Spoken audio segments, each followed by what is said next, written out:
বাস tracking app এটা মোটামুটি আমরা গুছিয়ে ফেলেছি। এই যে কোনো শিক্ষার্থী বাসটা কোন অবস্থায় আছে, কোথায় আছে, সেটা এই অ্যাপসের মাধ্যমে ইনশাল্লাহ জানতে পারবে। এটা আমরা ইনশাল্লাহ খুব দ্রুত সময়ের মধ্যে নির্বাচন পরবর্তী সময়ে আমরা এটা নিয়ে আসতে পারবো। আমি আমার পুরো ক্যাম্পাস লাইফ জুড়ে অনাবাসিক ছিলাম। বিশ্ববিদ্যালয়ের বাসে যাতায়াতের মাধ্যমে অনাবাসিকদের যে হ্যাসেলগুলো, সেই হ্যাসেলগুলো আমি নিজেও এক্সপিরিয়েন্স করছি, ফার্স্ট হ্যান্ড এক্সপিরিয়েন্স আমার নিজেরও। তো সেই জায়গা থেকে আমি একটা বাস কমিটির সভাপতি ছিলাম, কিঞ্চিত বাস কমিটি। এই জন্য আমি আমাদের যে ইশতেহারগুলো সাজিয়েছি তার মধ্যে অত্যন্ত গুরুত্বপূর্ণ একটি পয়েন্ট হলো আমাদের ক্যাম্পাসের ভিতরে যে শাটল সার্ভিস আছে, 2-3টা চলছে। এই শাটল সার্ভিসকে আমরা আরও বেশি সংখ্যক, অলরেডি আমরা বিভিন্ন জায়গায় কথা বলেছি, 15 থেকে 20টার মতো শাটল আমরা নিয়ে আসার ব্যাপারে কথা বলেছি। তবে নির্বাচনের আগে এটা নিয়ে আসা তো আসলে নির্বাচনী এথিক্সের সাথে যাচ্ছে না। তো আমরা ইনশাল্লাহ খুব দ্রুত সময়ের মধ্যে সেগুলো ব্যবস্থা করব। আপনারা জানেন যে গতকালকে বিশ্ববিদ্যালয় প্রশাসনের পক্ষ থেকে শাটল সার্ভিস বন্ধের একটা নির্দেশনা এসেছিল।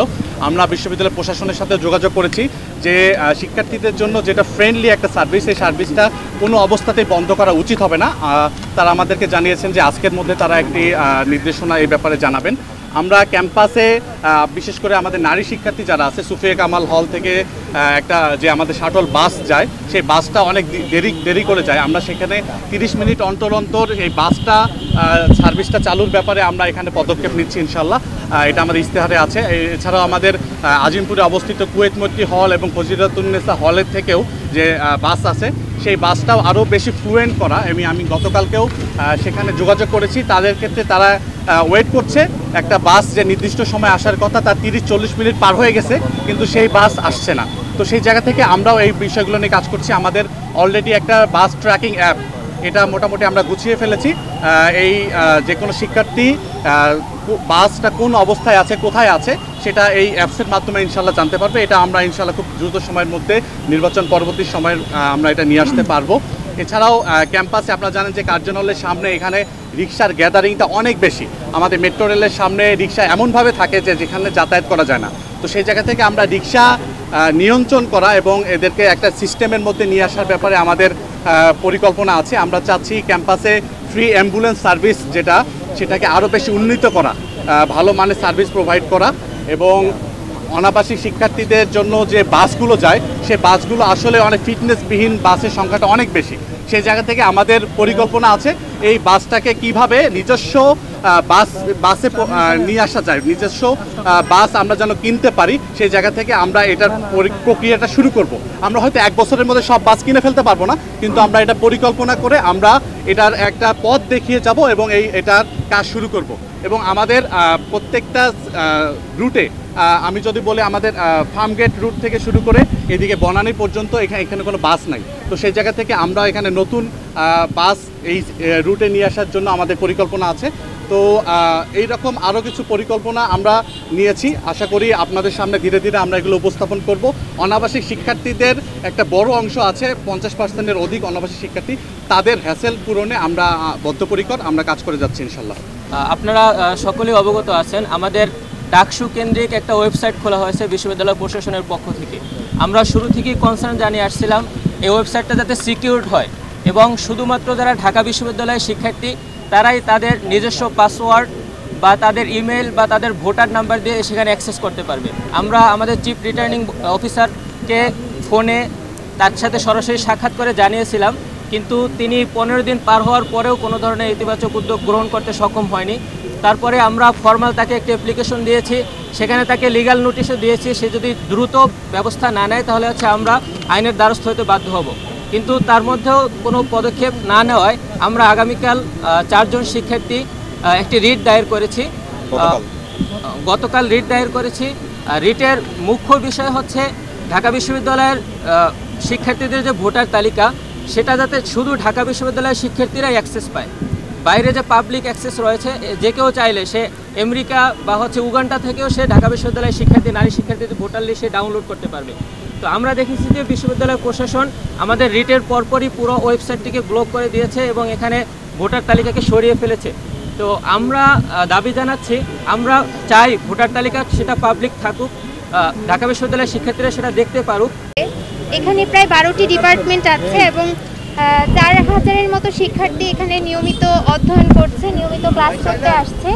আপনারা জানেন এই কার্জন হলে মূলত সায়েন্সের শিক্ষার্থীরা অধ্যয়ন করে, মানে তাদের ক্লাস 8টা থেকে 5টা পর্যন্ত চলে।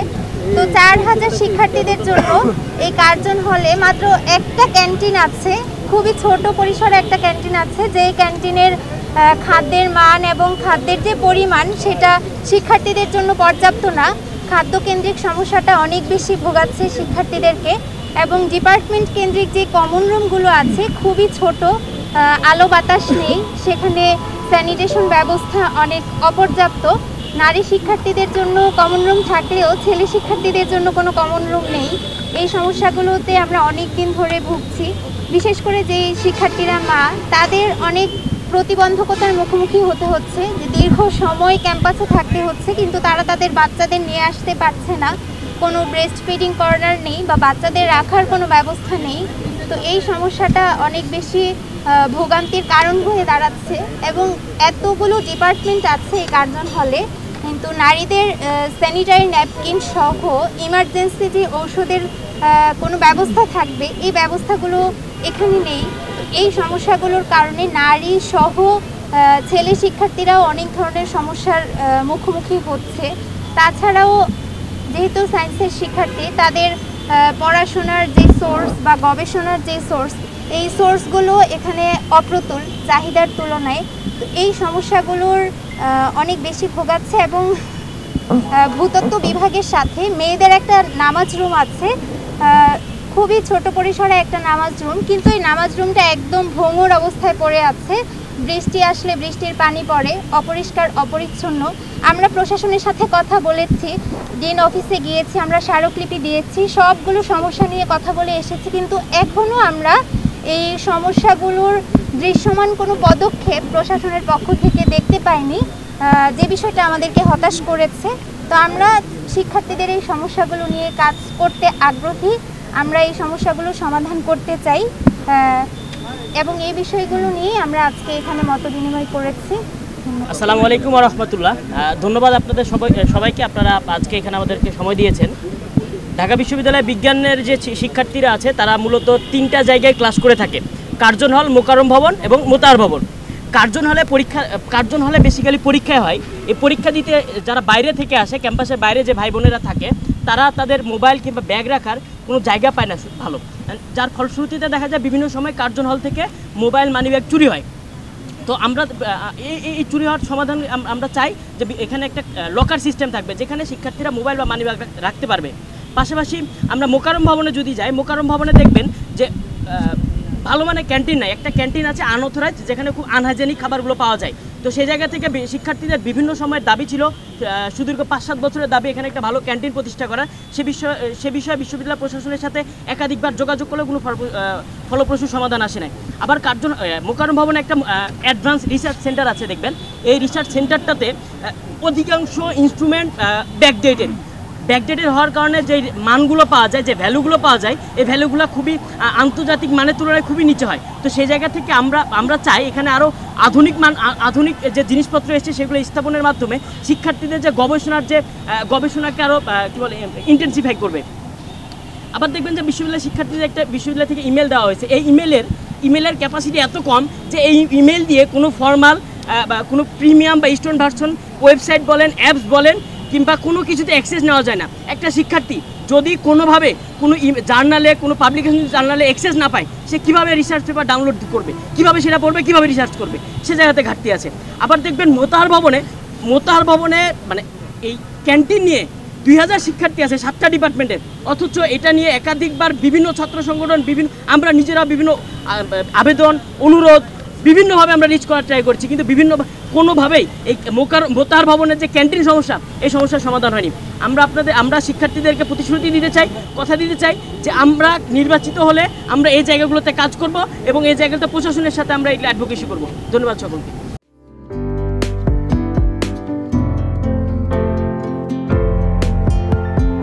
পহেলা জানুয়ারি 2025 ইউটিউব জার্নালিজমের অগ্রদূত changetv.press 6 বছর পেরিয়ে পা রাখল গর্বিত আমি অত্যন্ত আনন্দিত হলাম যে চেঞ্জ টিভি আগামী কয়েকদিনের মধ্যেই 6 বছর পূর্ণ করবে। হাঁটি হাঁটি পা পা করে চলা শুরু করে এখন সে বেশ দৌড়াদৌড়ি করছে বলা যেতে পারে।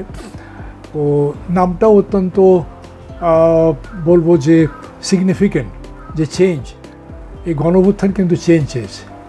সেই হিসেবে তোমার টেলিভিশনের, তোমার এই চ্যানেলের নামের একটা যথেষ্ট মিল পাওয়া যায়।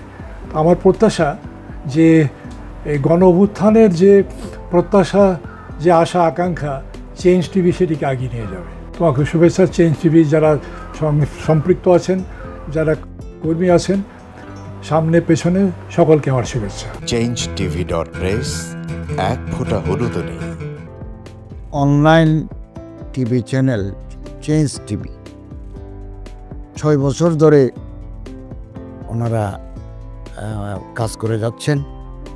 ইতিমধ্যে জনগণের হৃদয়ে স্থান করে নিয়েছেন। প্রায় 22 লাখ সাবস্ক্রাইবার আছে। আর যে কোনো অনুষ্ঠান 10 লাখের মতো মানুষ এটা প্রতিদিন মানুষ দেখে থাকে। আমিও এই চ্যানেল নিয়মিত দেখি। তো চেঞ্জ টিভির পক্ষে আমিরুল মোমিনিন মানিক সাহেবের উপস্থাপনা, প্রশ্নের ধরন, এগুলো জনগণ দেখতে চায়, শুনতে চায়। আমি চেঞ্জ টিভির উত্তরোত্তর সমৃদ্ধি কামনা করছি। changetv.press, এক ফোঁটা হলুদও নেই।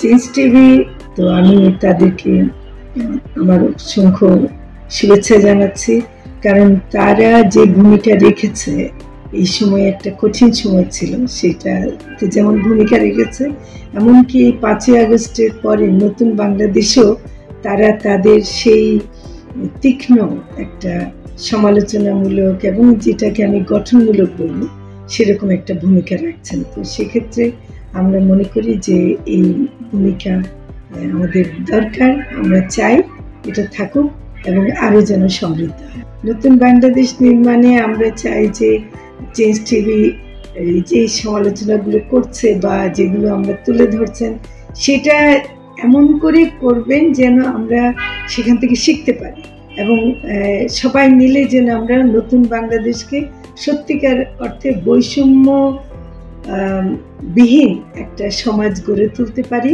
সেটা আপনারা সহজ চেষ্টা করুন। changetv.press, এক ফোঁটা হলুদও নেই।